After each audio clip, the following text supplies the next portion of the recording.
हम प्रभु की दिशा में जब चलने लगते हैं तो छोटी छोटी परिस्थितियों का सामना करते हुए हम मिस्र को याद करते हैं। कैसी बंधुआई थी उधर और प्रभु ने कहां से निकाला है। और आज शैतान क्या करता है, लोगों को उसी मिस्र की ओर उनकी आंखें करता है। जिस संसार से, जिन सांसारिक अभिलाषाओं से प्रभु निकाल के लाया है, आज वही अभिलाषाएं याद आ रही हैं, वही मिस्र याद आ रहा है। वहीं पर शैतान उसी स्थान पर आकर्षित कर रहा है। समझ रही हो?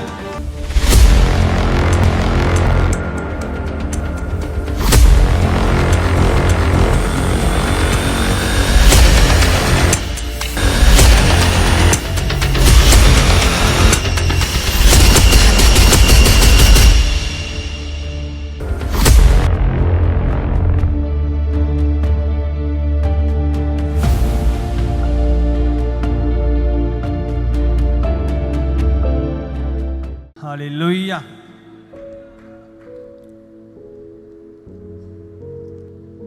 हमें समझना है और हमें जानना है, हम एक मकसद के तहत बुलाए गए हैं। प्रभु ने हमारे जीवन में एक मकसद को ठहराया है। हालेलुया।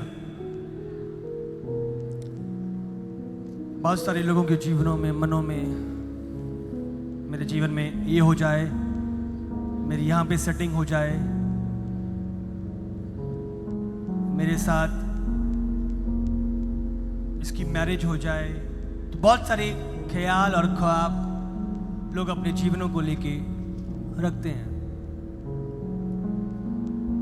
ऐसा हो जाएगा तब चीजें ठीक हो जाएंगी, ऐसा हो जाएगा तब चीजें संभल जाएंगी। तो बहुत सारे ख्याल, बहुत सारे ख्वाब, बहुत सारी इच्छाएं लोग पकड़कर बढ़ने की कोशिश करते हैं।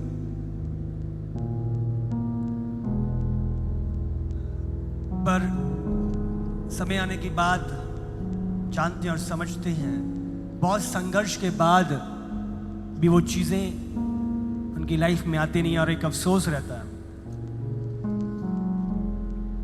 तो आज मैं 3 कुंजियों के विषय में हम बात करेंगे, 3 चीजों को जानेंगे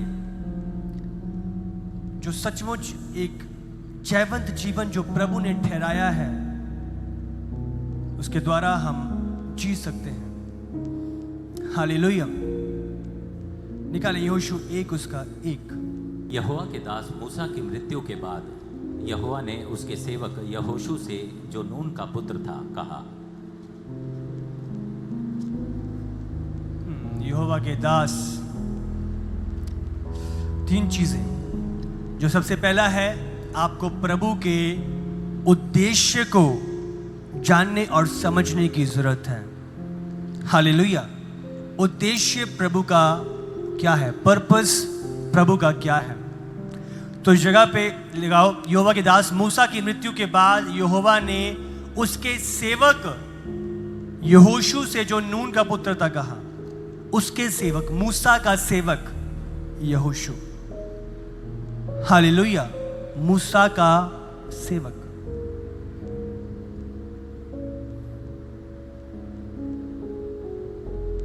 सेवक।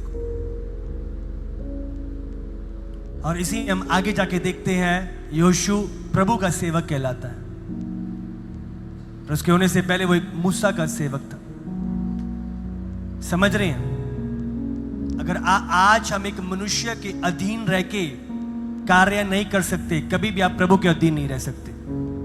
प्रभु ने कहा, तू मुझसे प्यार करता है, पर जिसको तू देखता है तो उससे प्यार नहीं करता। मुझे तो तूने देखा ही नहीं है, तो मुझसे कैसे प्रेम कर सकता है? तो तुम झूठे हो। समझ रहे हो कि नहीं? आपको प्रभु के सत्य को जानने और समझने की जरूरत है। प्रभु क्या कह रहा है, प्रभु का कलाम क्या कह रहा है, प्रभु का उद्देश्य, परमेश्वर का उद्देश्य। पढ़ना शुरू करो इसी का आगे। 2 से। मेरा दास मूसा मर गया है, इसलिए अब तू उठ, कमर बांध और इस सारी प्रजा समेत यर्दन पार होकर उस देश को जा जिसे मैं उनको अर्थात इजराइलियों को देता हूँ। 4 तक पढ़ो। उस वचन के अनुसार जो मैंने मूसा से कहा, अर्थात जिस जिस स्थान पर तुम पांव धरोगे वह सब मैं तुम्हें दे देता हूँ। जंगल और उस लबानोन से लेकर परात महानद तक और सूर्यास्त की ओर से महासमुद्र तक हित्तियों का सारा देश तुम्हारा भाग ठहरेगा। हालेलुया। तो ये प्रभु का उद्देश्य था जो उन्हें दिया गया उद्देश्य। प्रभु ने क्या कहा? 2 लगाओ फिर से। मेरे दास मूसा मर गए, इसलिए अब तू उठ, कमर बांध और इस सारी प्रजा समेत यर्दन पार होकर उस देश में को जा जिसे मैं अर्थात इजराइलियों को देता हूं। ये उद्देश्य था, ये प्लान था प्रभु का, एक स्थान इजराइल के लोगों को, यहूदियों को मुहैया कराना। आज जहां पर इजराइल है वो बहुत ही छोटा एक टुकड़ा है उस वाचा के स्थान को लेके जो प्रभु ने उन्हें वायदा किया था। आज बहुत ही छोटा सा टुकड़ा, जो असल टेरिटरी थी, जो असल स्थान था, वो सुलेमान के टाइम पे था, सबसे बड़ा स्थान जो इजराइल के पास था। और उस टाइम पे भी वो पूरा नहीं था। इतना बड़ा एरिया, वो सारा जॉर्डन, लेबनन, जो भी आप मैप पे देखते हो, वो सारा एरिया प्रभु ने इजराइल के लोगों को दिया था, सारी प्रजा समेत। वो जो वाचा का स्थान था, उस देश जो प्रभु की ओर से दिया गया था, जो मैं इजराइलियों को देता हूं, उन्हें वहां लेके जा। तो यहोशू के जीवन के लिए एक उद्देश्य था, लोगों को उस स्थान से कनान की ओर लेके जाना। मूसा का एक उद्देश्य था, लोगों को मिस्र से निकालना। यहोशू का एक उद्देश्य, जा, उसकी लाइफ का एक पर्पस था, वो यूं ही नहीं था, ले जा, जो प्रभु ने ठहराया था। 3रा वचन, उस वचन के अनुसार जो मैंने मूसा से कहा था, अर्थात जिस जिस स्थान पर तुम पांव धरोगे ये सब मैं तुम्हें दे देता हूं। 4, जंगल और उस लेबनान से लेके परात महानद तक, जो यूफ्रेट्स रिवर है, आप समझ रहे हो, मिडल ईस्ट में इतनी बड़ी नदी, और सूर्यास्त की ओर से महासमुंदर तक हित्तियों का सारा देश तुम्हारा भाग होगा। पर्पस प्रभु का, वो स्थान, वो देश उनको देने का जो ठहराया गया था उनके लिए। समझ रहे हो प्रभु का उद्देश्य? 5 पढ़ो। तेरे जीवन भर कोई तेरे सामने ठहर ना सकेगा। जैसे मैं मूसा के संग रहा वैसे ही तेरे संग भी रहूंगा, और ना तो मैं तुझे धोखा दूंगा और ना तुझको छोड़ूंगा। हालेलुया। हालेलुया। तो वो उद्देश्य था उन लोगों को वहां से मिस्र से लाकर कनान देश में प्रवेश कराने का। प्रभु ने ठहराया, यहोशू लेके जाओ उस स्थान पे जो मैं दिखाता हूं। हालेलुया। यहोशू के साथ सारी सेना का वो उद्देश्य था, उस स्थान पे जाना जो प्रभु की ओर से ठहराया गया था। समझ रहे? पर्पस, क्या करने के लिए मैं बुलाया गया हूं, उद्देश्य, क्या पर्पस है मेरे जीने का, पर्पस आपकी लाइफ का, आपको समझना और जानना। 6 और 7 भी प्रभु ने उसे एक लीडर ठहराया ताकि वो लोगों को, प्रजा को प्रभु के स्थान पे लेके जाए। इसलिए हियाव बांधकर दृढ़ हो जा, क्योंकि जिस देश के देने की शपथ मैंने इन लोगों के पूर्वजों से खाई थी, उसका अधिकारी तू इन्हें करेगा। उनका अधिकारी तू इन्हें करेगा।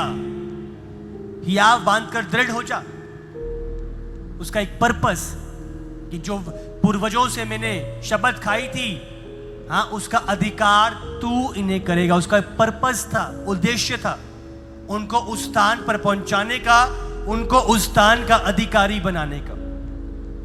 उनको उस स्थान पे ले जाने का पर्पस यहोशू का, एक उद्देश्य, एक मकसद जो यहोशू के जीवन के लिए ठहराया गया। इसलिए हियाव बांध और दृढ़ हो जा। आपको अपने उद्देश्य को पूरा करने के लिए हियाव बांधना पड़ेगा, आपको दृढ़ होना पड़ेगा, तभी आप उस प्रभु के मकसद को पूरा कर सकते हो। अगर आप डरपोक हो, आप नहीं कर सकते। निडर और हियाव बांधना। हालेलुया। छोटी छोटी बातें आपको हिला देती हैं, आप प्रभु के उद्देश्य को पूरा नहीं कर सकते। हालेलुया। आपको प्रभु के उद्देश्य को समझना और पहचानना है। प्रभु ने हमें एक मकसद के तहत बुलाया है। आमीन। मत्ती 28 उसका 18, 19 और 20, एक उद्देश्य जो हम सबको मिला है परमेश्वर की संतान होने के नाते। मत्ती 28 उसका 19 और 20।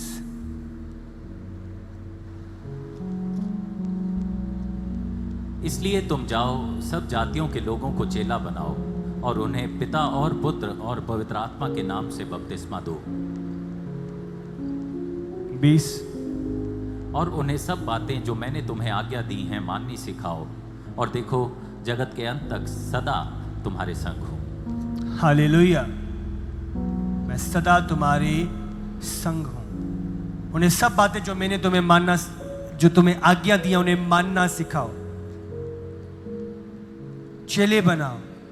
ये सुसमाचार छोड़ छोड़ तक लेके जाओ। ये सत्य लोगों तक पहुंचाओ। ये पर्पस है आज हमारे जीवनों का, ये उद्देश्य है हमारे जीवनों का। इस गुड न्यूज को छोड़ छोड़ तक पहुंचाना, इस कलाम की बातों को छोड़ छोड़ तक पहुंचाना। जो हमने पाया है, हम सेल्फिश नहीं हो सकते, स्वार्थी नहीं हो सकते, औरों के साथ बांटना। आपने कितनी गवाहियां सुनी अभी, किस प्रकार जवानों के जीवन बदले। आज जो अपने स्वार्थ के लिए जीते थे, आज प्रभु के लिए जी रहे हैं। समझ रहे हो? नशों से, बीमारियों से, व्यभिचार, विपरीत हालातों से प्रभु ने उठाया और खड़ा किया और अपने एक मकसद को पूरा किया। तो आज हम एक मकसद के तहत बुलाए गए हैं। उस मकसद को जानना, समझना और उसे पूरा करना। आमीन। लोगों तक प्रभु का कलाम पहुंचाना, लोगों तक प्रभु का उद्देश्य पहुंचाना, मसीह को पहुंचाना, लोगों तक मसीह के उद्देश्य को पहुंचाना। हालेलुया। दूसरा, प्रभु के वायदे। ध्यान दें, जब आप परमेश्वर के उद्देश्य को पूरा करने लगते हैं तो प्रभु के वायदे आपकी लाइफ में आपके साथ होते हैं। समझ रहे हो? सिर्फ उद्देश्य नहीं दिया प्रभु ने, वायदा भी दिया उद्देश्य के साथ। समझ रहे हो? प्रभु ने अकेला पर्पस नहीं दिया यहोशू को, पर्पस के साथ प्रॉमिस भी दिया, उद्देश्य के साथ वायदा भी दिया। मूसा को जब भेजा, यूं ही नहीं भेज दिया, जब तू जाएगा मैं तेरे साथ हूं, तेरे संग संग होऊंगा। हमने पढ़ा अभी वचन 5 इसी का, यहोशू 1 का 5। तेरे जीवन भर कोई तेरे सामने ठहर ना सकेगा, जैसे मैं मूसा के संग रहा वैसे तेरे भी संग रहूंगा। तो जब तू जाएगा, वो क्या था? उद्देश्य था उसका, जाना, अधिकारी बनना, अधिकारी बनाना, उस देश को हासिल करना। और वायदा क्या है? कि मैं तेरे संग संग रहूंगा और ना तो मैं तुझे धोखा दूंगा और ना तुझको छोड़ूंगा। वायदा प्रभु का। हालेलुया। इब्रानी 13 उसका 5 और 6। तुम्हारा स्वभाव लोभ रहित हो और जो तुम्हारे पास है उसी पर संतोष करो, क्योंकि उसने आप ही कहा है, मैं तुझे कभी ना छोड़ूंगा और ना कभी तुझे त्यागूंगा। तुझे कभी ना छोड़ूंगा और ना कभी तुझे त्यागूंगा। समझ रहे हो? मैं तुझे ना छोड़ूंगा ना, ये प्रभु का वायदा है। तो जब हम प्रभु के उद्देश्य में बढ़ना शुरू करते हैं, प्रभु का वायदा, मैं ना छोड़ूंगा तुझे, मैं ना ही त्यागूंगा। हालेलुया। तो जब आप उद्देश्य में बढ़ना शुरू करते हो, आप उसके वायदे को स्मरण रखते हो, उसके वायदे को याद रखते हो। उसने कहा है वो मुझे ना छोड़ेगा ना त्यागेगा। यहां पे फर्क है। मूसा ने कनान जाने से पहले 12 स्पाइस को भेजा था, 12 भेद लेने वाले लोगों को भेजा था। 12 लोगों ने सेम चीज को देखा, पर 10 का देखने का नजरिया अलग था, 2 का अलग था। ऐसा क्यों? गिनती की पुस्तक 13 उसका 30 और 31 अगर हम निकालें,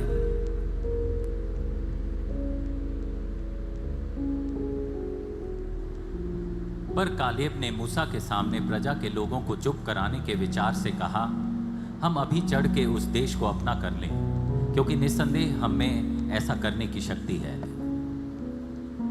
पर जो पुरुष उसके संग गए थे, उन्होंने कहा, उन लोगों पर चढ़ने की शक्ति हम में नहीं है, क्योंकि वे हमसे बलवान हैं। समझ रहे हो? 30 लगाओ फिर से। क्योंकि निस्संदेह हम में ऐसा करने की शक्ति है। उसके बोल देखें, कालेब और योशू भी सेम देख के आए हैं, वो भी सेम देख के आए हैं। पर योशू कालेब क्या कह रहे हैं? हाँ, हम अब उस देश को अपना कर लेंगे, हम अभी चढ़ के उस देश को अपना कर लेंगे। अभी चढ़ के, जो हमारे पास है अभी चढ़ के, क्योंकि निस्संदेह हमें ऐसा करने की शक्ति है। 31 लगाओ। उन लोगों पर चढ़ने की शक्ति हम में नहीं है। एक व्यक्ति कह रहा है शक्ति है, और दूसरा क्या कह रहा है? शक्ति नहीं है। वे हमसे अधिक बलवान है। समझ रहे हो? 12 जने और 2 जनों का नजरिया और 10 जनों का नजरिया। 12 जो 10 जने थे, उनको दिमाग में तो पता था, प्रभु ने कहा है प्रभु हमारे साथ है, पर हृदय में उनके फेथ नहीं था, विश्वास नहीं था। समझ रहे हो? बहुत लोग प्रभु के वायदे दिमाग में तो याद है, पर हृदय में अभी तक एंटर नहीं हुए। नहीं, हम में शक्ति नहीं है, वो लोग बलवान है। प्रभु का वायदा था योशू को, उद्देश्य था तू जा, और वायदा था मैं तेरे संग संग होऊंगा। हालेलुया। उद्देश्य प्रभु का और वायदा प्रभु का। 13 उसका 32 और 33।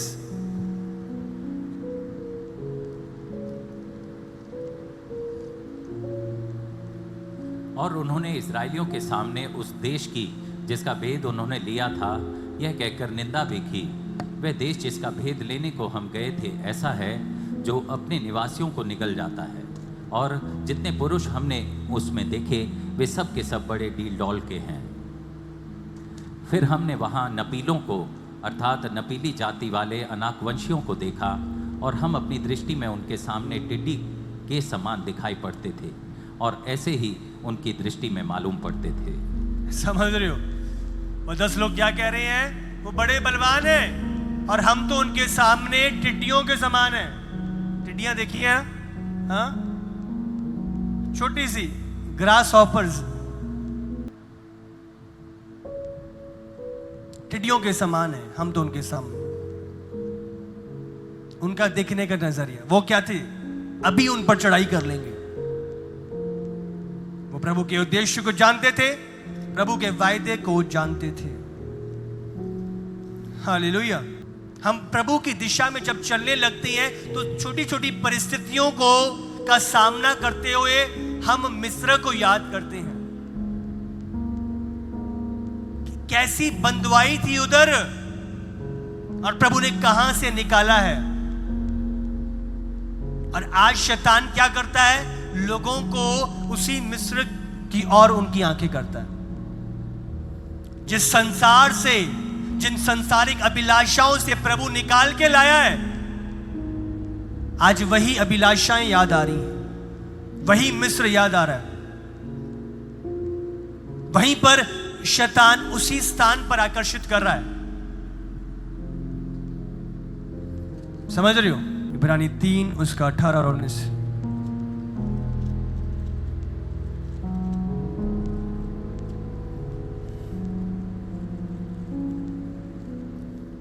पढ़ो। और उसने किनसे शपथ खाई कि तुम मेरे विश्राम में प्रवेश करने ना पाओगे? क्या केवल उनसे नहीं जिन्होंने आज्ञा ना मानी? अतः हम देखते हैं कि वे अविश्वास के कारण प्रवेश ना कर सके। अतः हम देखते हैं कि वह अविश्वास के कारण प्रवेश न करने पाए। अविश्वास के कारण। वायदा है जाने का, वायदा है चलने का, प्रभु ने उद्देश्य ठहराया है, तुम पहुंचोगे, पर उन्होंने विश्वास नहीं किया, कुड़कुड़ाने लगे, बलवा करने लगे, और क्या हुआ? पहुंचने नहीं पाए। मिस्र को याद किया, नाश हो गए रास्ते में। हल पे हाथ रख के कोई पीछे की ओर देखे, यीशु कहता है वो मेरा चेला होने के लायक नहीं है। आगे की ओर बढ़ना। हालेलुया। जब बढ़ने लगते हो, बहुत बड़ी हालात आसान नहीं होते। फैमिली का प्रेशर, घर वालों का प्रेशर, दोस्तों का प्रेशर, पीयर प्रेशर जगह जगह से आता है, और ये सारी चीजें आपके उद्देश्य से आपको हिलाने के लिए।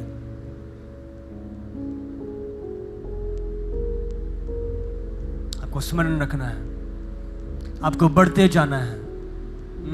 प्रभु ने जो मार्ग ठहराया है, जो दिशा ठहराई है, उसमें आपको बढ़ते जाना है। हियाव ना छोड़ो, हियाव बांधे रखो, दृढ़ रहो प्रभु में, चलते जाओ। अविश्वास ना करो उसके उद्देश्य और वायदों पे। प्रभु ने ठहराया वो पूरा करेगा। हालेलुया। तो पहला उद्देश्य, दूसरा उसके वायदे, तीसरा परमेश्वर का वचन। भजन संहिता 19 उसका 8।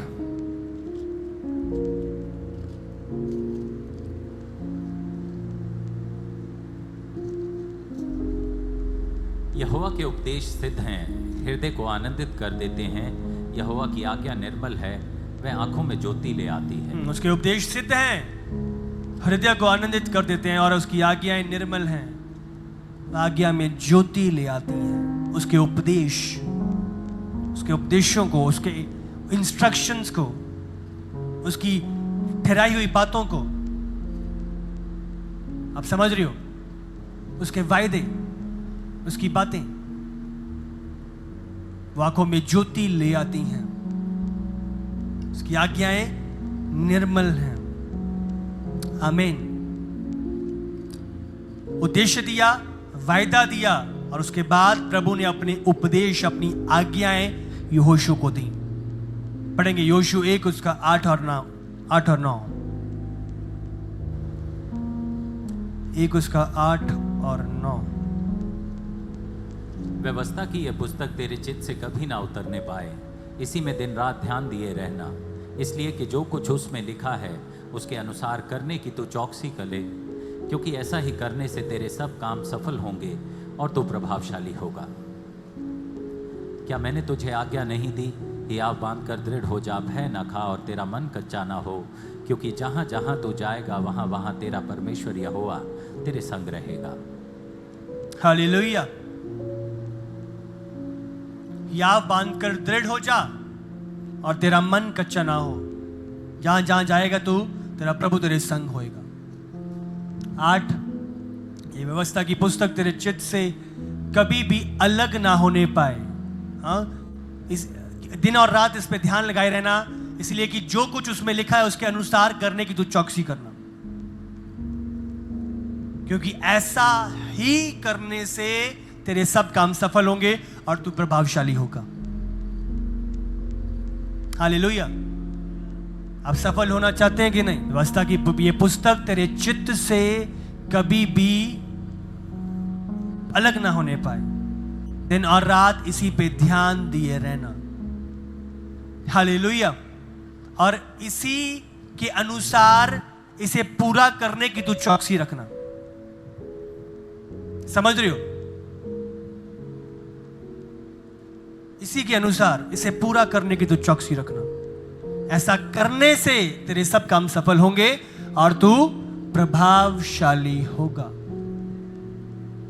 हालेलुया। प्रभावशाली होगा। तो आपको प्रभु के वचन को स्मरण रखना है, इस पे ध्यान लगाए रहना, इसके अनुसार करने की चौकसी करनी है। ये चीजें हमारी लाइफ में सफलता को लेके आएंगी। आमीन। आप सबको जय मसीह की। इसी तरह से परमेश्वर के और सामर्थी और अद्भुत प्रकाशनों को अपने जीवन में ग्रहण करने के लिए हमारे YouTube चैनल को सब्सक्राइब करें, ताकि हर एक वीडियो का नोटिफिकेशंस आप तक पहुंच सके। हालेलुया।